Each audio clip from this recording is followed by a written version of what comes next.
అడుగులేస్తుంది. మన రాష్ట్రంలో బలమైన యువశక్తి ఉంది. వారికి సరైన అవకాశాలు అందిస్తే దూసుకుని పోతారు. అన్ని రంగాల్లో వారికి ఉపాధి ఉద్యోగ అవకాశాలు కల్పించడమే మన లక్ష్యంగా పెట్టుకుంటున్నాం. మూడోది స్త్రీ శక్తి. అన్న ఎన్టీఆర్ మహిళలకు ఆస్తుల్లో సమాన హక్కు కల్పించారు. మహిళలకి ఆర్థిక స్వాతంత్రం ఇచ్చింది మన చంద్రన్న. గత ప్రభుత్వంలో శాసనసభ సాక్షిగా తల్లిల్ని అవమానించారు. సొంత తల్లిని చెల్లిని మెడబెట్టుకుని బయటికి గెంటేశారు. అర్థమైందా రాజా? అర్థమైందా రాజా?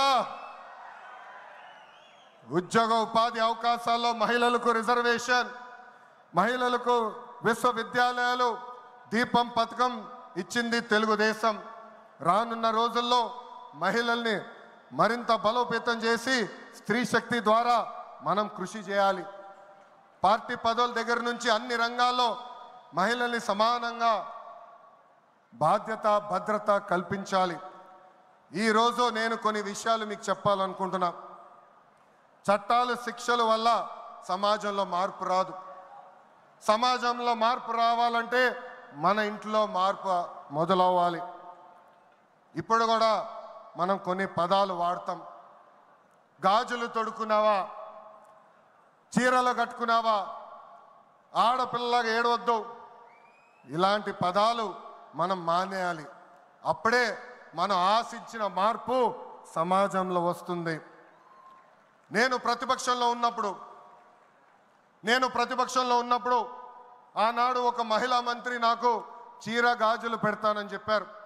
ఆనాడే చెప్పా ఆమెకి, చీర గాజులు పంపించండి, మా అక్క చెల్లెలకు పెట్టి వాళ్ళు కాలు మొక్కి ఆశీర్వాదం తీసుకుంటానని.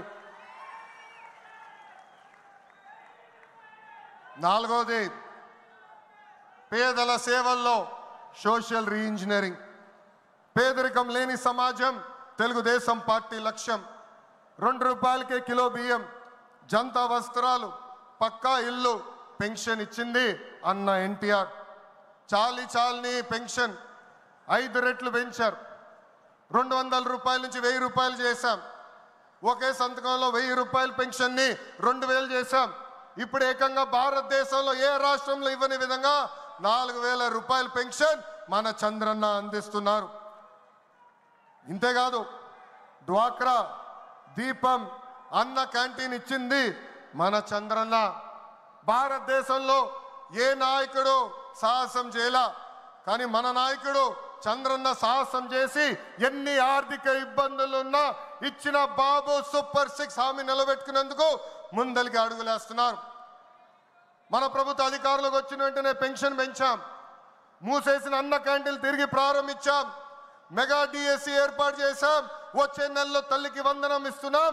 ఆగస్టు మాసంలో ఉచిత బస్ ప్రయాణం కూడా మన ప్రభుత్వం అందజేయబోతుంది.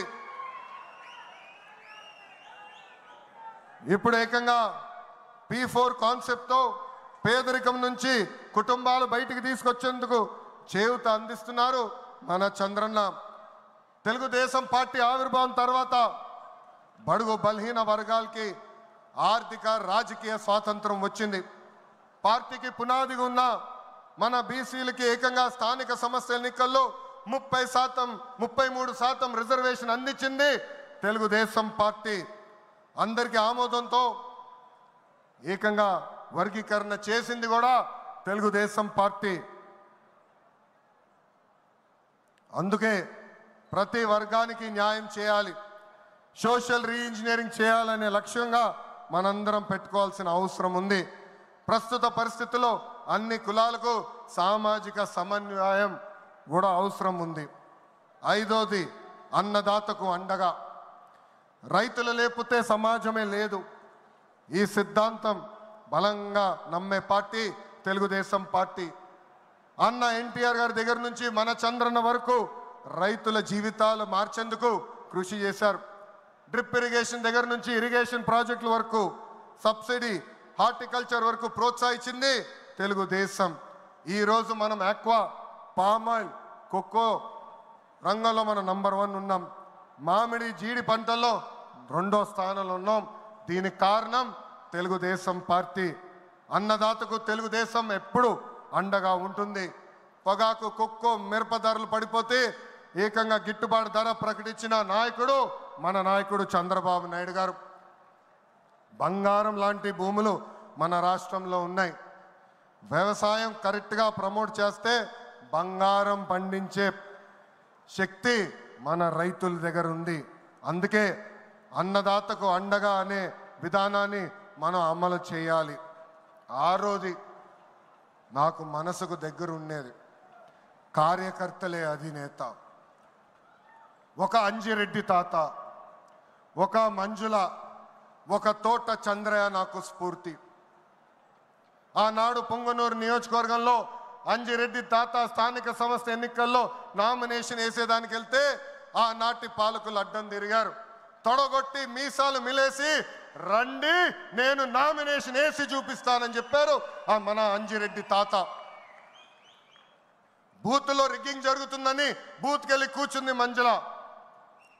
ఏకంగా మంజుల గారు ఉంటే బూత్ రిగ్గింగ్ జరగదని ఆమె పైన దాడి చేశారు.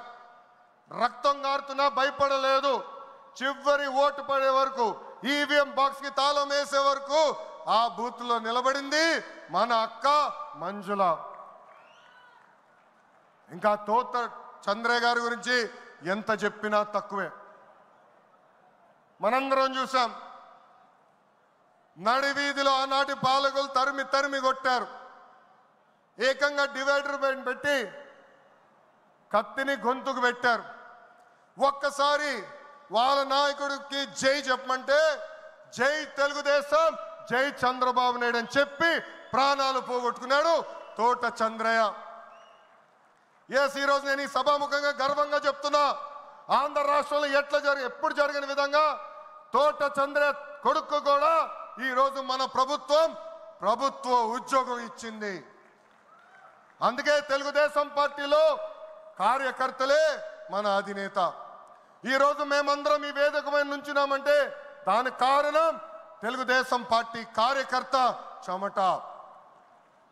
ఆనాడు చంద్రబాబు గారు ఒక్క పిలిపిస్తే బాబు షూరిటీ భవిష్యత్ గ్యారంటీ చేశారు.